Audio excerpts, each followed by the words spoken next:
Welcome back. Today we're looking at Bucky's hardcore summoner build. Obviously, the Necromancer. It is a hardcore build, so it's got high survivability in it, and it does sacrifice some damage for that survivability. So, this build can certainly be adjusted for softcore if that's where you're going. You can make some adjustments here. And Bucky is a guild member. We kind of he linked the build to me. I kind of went over it. We made some changes here and there, tweaked it a little bit, and we made some good improvements. Made some good improvements here and there, and it made an overall, in my opinion, stronger build. But he had a really, really good build, really solid build to start, and we kind of just tweaked it a little bit here and there, moved this point around, do this, do that. And if anyone ever has a build that you want to kind of, bump heads a little bit on it and say, well, like, what if you did this instead? You want someone to take a review at it? Put it in the comments. Always happy to take a look at whatever builds you guys got and help you out with them. So getting started, summon build. Obviously, it's all about the skellies and the golem. To start off, we have hemorrhage, and it takes enhanced hemorrhage. After picking up a blood orb, your next hemorrhage also deals damage to enemies around your target and grants 2 additional essence per enemy hit. Then hemorrhage grants 1.6% base life as fortify each time it hits an enemy, and has a 1.5% chance per enemy hit to fortify you for 100% base life. This is amazing. This is awesome for hardcore. We like being fortified because we don't want to die, right? The other option is hemorrhage gains additional 20% attack speed while healthy. That's probably one of your softcore changes. If you're playing softcore, maybe you switch on over to that. But if you're going hardcore, this is huge. Fortify is amazing. Going on to the next section, we have Hewed Flesh, lucky hit. Your damage has up to a 12% chance to create a corpse at the target's location. This chance is doubled against bosses. Very important. We need our corpses, especially on bosses if we're not killing enemies. They're not doing summons or anything like that. It's just a boss. We're not getting a lot of kills. We need a way to get our corpses back. Very, very important because we need to be able to summon, and beyond that, there's some modifiers that we get in our Paragon tree that if we have corpses nearby us, we take less damage, stuff like that. So, very, very good. Sever. The Spectre of You charges forward and attacks with its sight for 88% damage, then returns to you and attacks again for 29% damage. This is our main damage dealer our main personal damage. Obviously, we have our summons that are doing their thing, right? Sever damages enemies along its path for 25% of its initial damage, and every 4th cast of Sever makes enemies vulnerable for 2 seconds. Vulnerable is amazing. 20% more damage enemies take. That's very, very good, especially on any sort of co-op play. You're helping increase the damage of your party, as well as, of course, your minions as a summoner. Vulnerable is amazing. And then there's also modifiers to vulnerable stuff in the Paragon tree if you want to take those. Supernatural Sever. This option is Sever deals 2% increased damage for each minion you have upon cast. Again, if you go in softcore, maybe you want to do more personal damage. I still would go vulnerable, even softcore. Still go that. Even if you're solo, you're not even doing a team play build, still grab it. But vulnerable is amazing in co-op because you're helping increase the whole party's damage. Moving on. Blood Mist. There's a reason we have 2 points in this. The reason being, I'll show you the difference between 1 point and 2 point.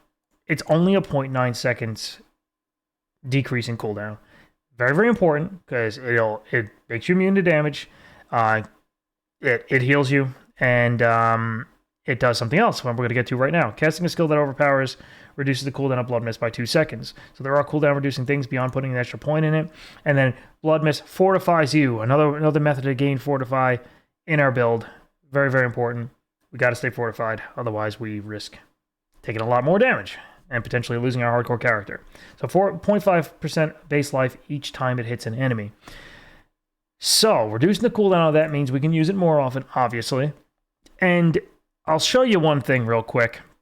I'm going to pull a point out of here for a second, just so I can put 3 points in here. If you put a point in Blood Mist, it reduces the cooldown. If you put another point in Blood Mist, you'll notice that the cooldown continues to go down by 0.9 seconds, but the heal amount also ticks up from 0.5 to 0.6. So, it is likely, we don't know for sure, that this is doing a decimal. We don't know. It could be that it only increases the health every 2 points, or it increases the health from 0.50 to 0.55. We don't know. But you're going to have gear that has plus the Blood Mist skill. You're going to come across it. And the more points you have in it, the lower the cooldown. You'll have cooldown reduction, so every point matters. This 1 point can be put anywhere in the tree that you want. We chose to put it here because it's technically an extra point. I could leave the build like this with 1 point open and say, put it where you want. Find a place. Find something you like. We chose Blood Mist for the extra point. And I'll show you why there's an extra point. Well, I kind of won't because it's going to take forever. It's pretty much because there's nothing really useful, really all that useful with that extra point. Moving on, though. Increase the damage and life of your skeletal warriors by 45%. That's good. Consuming a corpse generates 9 essence.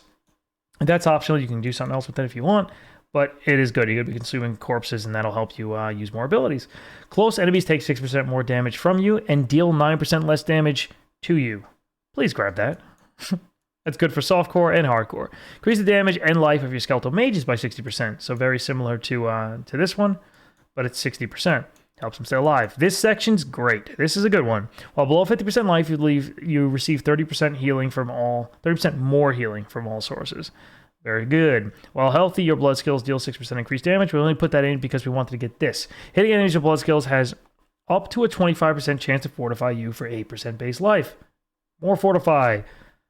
We need it. Trust me. Blood orbs also heal your minions for 45% of the amount. Helps keep our minions alive. When a corpse is formed from your skills or your minions, you fortify again for 6% of your base life. Seeing a theme here, right? Fortify. Increases damage of life of your golem by 75%, so similar to the other talents. Bonded in essence, every 5 seconds, your skeletal priest healing will heal your skeletons for additional 60% of their maximum life. Your minions cannot lose more than 45% of their maximum life from a single damage instance. After you have been healthy for at least 4 seconds, you and your minions gain 12% increased attack speed. Very good for DPS, because it's not all about survivability. We have to do damage, we have to kill our targets, or we're never going to get out of our fights. We're going to be very, very slow to level. So it's not always about just survivability. So there are good damage point talents that we have to take. Now, on the choice of the ultimate, Army of the Dead. If you ever looked at my previous video, maybe you haven't seen it. I have videos for all 5 of the classes, by the way, that show every ability in the game for all 5 classes. I do show off Army of the Dead, and it's pretty subpar. It's kind of on the weak spot, or weak side, right? Summons a bunch of dead, and they run at enemies, and they do damage. And they don't do a lot of damage. Kind of lackluster. Hopefully we see a buff. But this is taken not for the damage. When Army of the Dead's volatile skeletons explode, they have a 15% chance to leave behind a corpse. That's very good. Army of the Dead also raises your skeletal warriors and skeletal mages. If you're in a boss fight and he wipes out all your targets, all your summons, and you don't have a way to bring them back, well, now you do. If all your summons are down and you can never pull them back up, you are crippled as a summoning necro. We have ways to spawn extra corpses. We have ways to resurrect them. This is also a way to get extra corpses. There's a way to make it work, but you don't want to be left crippled in a boss fight. You could change this, sure. You can go more blood if you want, and maybe grab the blood wave or grab another skill somewhere else. Grab a curse. You can certainly do that. The curse is great. It's got some options as well. This gives me nightmares for you guys that play D2. Iron Maiden. I don't even want to hear the word Iron Maiden. Scary stuff. They removed that from D2, by the way. Look into it. So, get into our last section. Rathma's Vigor. Increase your maximum life by 10%. That's for survivability hardcore reasons. After being healthy for 15 seconds, your next skill overpowers, your next blood skill. Now, we don't have very high damage blood skills in this build, so it's not going to be substantial, but it'll still help. It'll still be something. However, this is completely optional.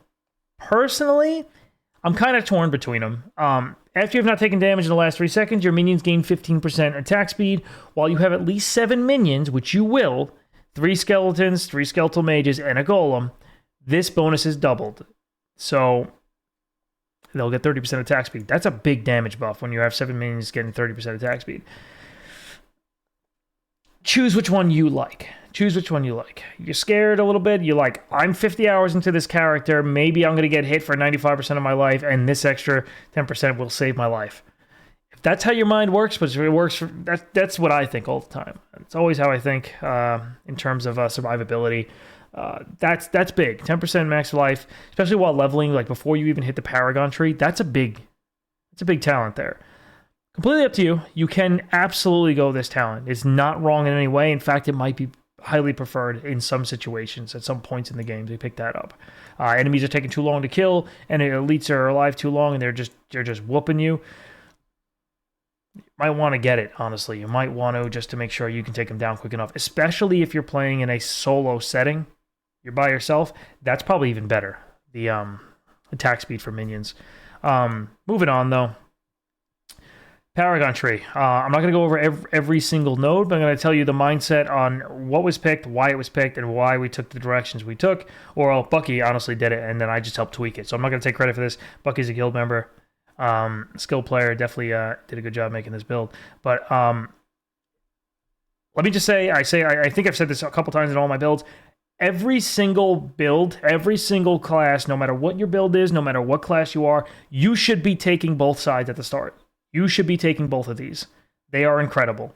There are easy ways to get extra life right off the bat. And if you try to go for life nodes, which I'll show you real quick, you have to make a run for them to get life nodes at the end. You have to really, really try. So do not take that for granted. Softcore or otherwise, please grab both sides. Life, 4% life, 10% damage, 2% life, 2% life, 2% life, 4% life, and resist to elements, 2% life. And this is, I'll take this search out. I searched the word life because we were looking at the node before, at all the nodes. Which is cool. d4builds.gg. If you go to the site, you can type in stuff here and search like, what nodes give me life? What nodes give me damage? And it'll highlight them. Really cool feature. Moving on. For every 5 willpower purchased within range, you deal 1.5% increased damage while fortified.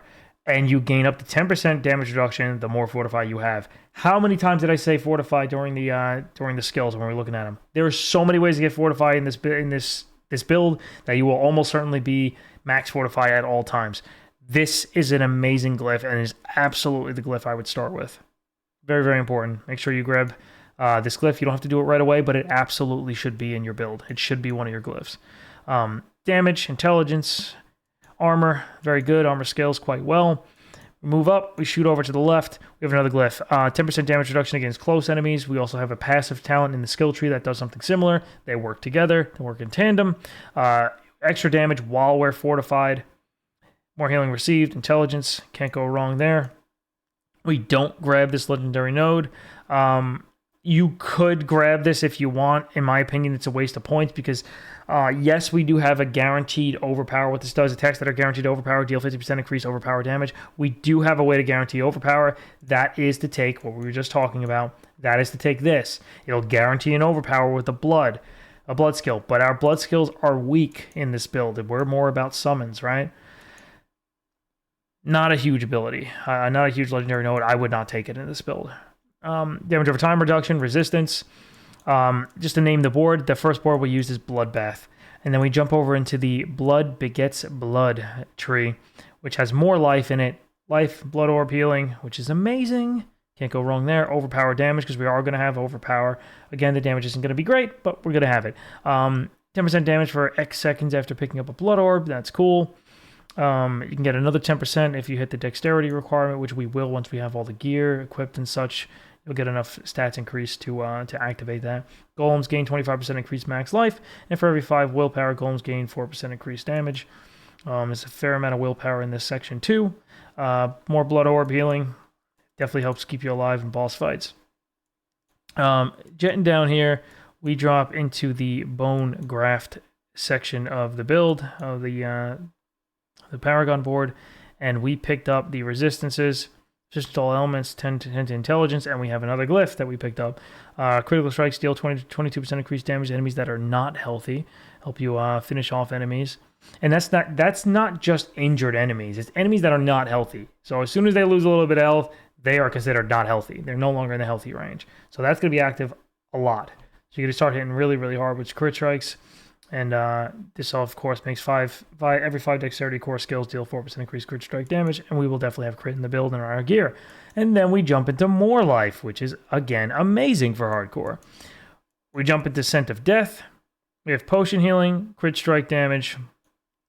We have a lot of that in the build, so we'll be critting pretty hard too. 50% bonus to magic nodes within range. Blood Orbs fortify you for 6.7% of your maximum life. More way to fortify off the Blood Orbs. So Blood Orbs are healing us for a lot. They're buffing our damage. They're giving us fortify. They do a lot. Damage to injured enemies, and I would recommend picking up every magic node here because we are increasing the bonus of the magic nodes in this area. And as you saw before, we have dexterity here, and there is a dexterity requirement on is it this one? The heck was it? Wherever it was, there's a dexterity requirement that as long as we meet that stat requirement amount, we'll get the bonus active. Anyway, oh, it wasn't a glyph. That's why it was a rare node. At the bottom, you'll see like the bonuses there that say, a bonus to blah whenever you meet the requirements. One of them's dexterity somewhere. Here you go, one right here. This is an example. There's quite a few of them. So when you end up with a glyph that gives you a bonus to magic nodes, I highly recommend picking them up. Like, make sure you pick up all the magic nodes in that range, because when you level these glyphs, they end up being like grants 195% bonus to all magic nodes. They end up getting substantially stronger, and you'll end up getting like, if I do the math on that, it's almost triple the amount. So instead of, you'd probably get 20, actually. 20 willpower for this node, 20 willpower in there, 20 dex. That's huge. Even if it's your main stat or attribute or not, it is huge. The first legendary node we don't take any of these legendary nodes here. They're just not great. Other than this one, with at least 2 corpses nearby, you gain 15% damage reduction. With no corpses nearby, you deal 15% increased damage. This is a good one. This is one I would take. It's definitely going to help you stay alive in hardcore. It is worth grabbing for sure. It's the one legendary node I could say like you really must take it. Like it's always active. It's either always giving you damage reduction, or it's always giving you increased damage. The only exception to that, I guess, is if there's only 1 corpse. That sucks, because then you're actually not benefiting from it at all, which is extremely rare that you could have 1 corpse. So you need at least 2 corpses or no corpses. And if you do have 1 corpse, blow it up. Use your summon necro thing to heal your pets, your summons, and now you have no corpses. So you will always have this up if you're wise. Just get rid of the 1 corpse if it's ever 1 corpse. Moving on. Life, Shadow Resist. We move up and end the build with more life. This is a pretty amazing build for hardcore survivability. You have your pets to take damage for you, keep enemies off you. You get a ton of life, a lot of healing, and you do have a fair amount of DPS. Is it going to be as high DPS as some other builds? No, it's not. But I promise you will stay alive. Your pets will do the damage you need, and you're going to get things done. You will get things. You'll kill bosses. You definitely will. You'll be able to progress with it. You'll be able to stay alive, and it's a great team build as well, which is how we play. Like my guild, we play together as a team. We plan to run with a 4-man crew, so we'll be running with a team in the end. But you don't have to. You definitely don't have to. You can run solo with this. Love this here. Having the ultimate resurrect your minions. I know the ultimate itself is not great, but this is almost a must-have for a summoner build, because when you go up against bosses, that's going to be your one weakness, is losing your pets during boss fights. So be careful with that. This is an awesome passive talent here that a minion can't get hit for more than 45% of their maximum life in a single damage instance. And we don't know one thing. We don't know how minions will scale in the higher end tiers, in the world tiers 3 and 4. We don't know. We do know they do scale. They scale. So as you hit up higher tiers, they do get stronger. The game takes that into account. It's kind of like Diablo 2. When you go from normal, nightmare to hell, your minions get naturally stronger, because they have to. Otherwise, we're screwed, right? Our minions will constantly blow up as we go up in higher damage, higher tiers. But they do scale. We just don't know how well. And Blizzard has been actively adjusting the strength of summons, so we could expect them to get a little bit stronger before release even happens. I do expect that to happen. Like a day 1 patch, maybe we'll get some patch notes, but I do know at the end of the previous test, the Server Slam, they buffed minions during the Server Slam, in the middle of it. They did a hotfix. There's a tweet out there you could find about them saying, we're going to hotfix some minions, we're going to buff them up. Didn't really get a thorough test in there on them, but they are aware that minions were a little bit weaker in the Server Slam. So with them paying attention to that, with them buffing it, we can be sure that they will get some attention as balance patches come out. So I do think Summon is a viable way to play, and hopefully you guys like this build. Hopefully you enjoyed the video. If you have any questions, concerns, anything you do differently, how do you do your Summoner build? I want to hear that. I want to hear from other Summoner Necro dudes. What do you do differently? Very curious. I want to see it. Thank you so much for watching. If you have any questions, concerns, or you want to see different builds or a specific build, let me know. Happy to do them. I'll catch you guys in the next video.